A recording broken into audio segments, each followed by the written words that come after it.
امام اعظم حضرت نعمان بن ثابت ابو حنیفہ رحمۃ اللہ علیہ کے نام سے مشہور ہیں۔ حنیفہ رحمۃ اللہ علیہ آپ کی صاحبزادی کا اسم مبارک ہے۔ کنیت میں بیٹی کے نام سے پکارے جانے کا یہ واقعہ نادر المثال ہے اور اس کے پیچھے ایک دلچسپ واقعہ ہے۔ حضرت امام اعظم رحمۃ اللہ علیہ ایک روز گھر تشریف لائے تو کچھ فکر مند تھے۔ صاحبزادی حنیفہ رحمۃ اللہ علیہ نے وجہ پوچھی تو فرمایا، بیٹی آج چند عورتوں نے ایک ایسا فقہی مسئلہ پوچھ لیا ہے جس نے مجھے سوچ میں ڈال دیا ہے۔ مسئلہ کیا ہے ابا جان؟ مسئلہ یہ ہے بیٹی کہ جب مرد کو 4 شادیوں کی اجازت ہے تو عورتوں کو ایک وقت میں ایک سے زیادہ شوہر رکھنے کی کیوں ممانعت ہے؟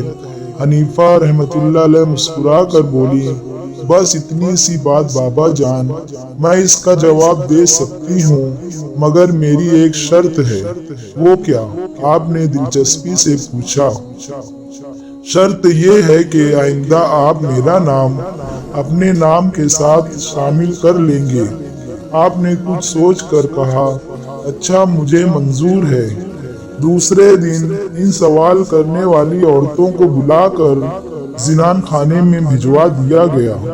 حنیفہ رحمۃ اللہ علیہ نے ان کے سامنے ایک دودھ کا پیالہ رکھا اور چند عورتوں سے کہا کہ اس میں اپنے اپنے دودھ کی چند دھاریں شامل کر دیں۔ 6-7 عورتوں نے اپنا اپنا دودھ پیالے میں ڈال دیا۔ دودھ کو ہلا کر ملانے کے بعد حنیفہ رحمۃ اللہ علیہ نے فرمایا، اب اس میں سے اپنا دودھ نکال لو۔ یہ کیسے ممکن ہے؟ عورتوں نے حیران ہو کر کہا، دودھ تو الگ نہیں ہو سکتا اب۔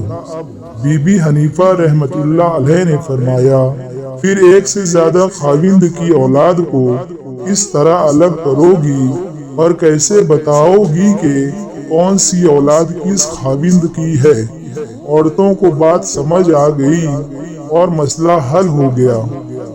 اس دن سے امام اعظم رحمۃ اللہ علیہ نے اپنا نام کنیت کے حوالے سے ابو حنیفہ رحمۃ اللہ علیہ استعمال کرنا شروع کر دیا، جو تا قیامت جگمگاتا رہے گا۔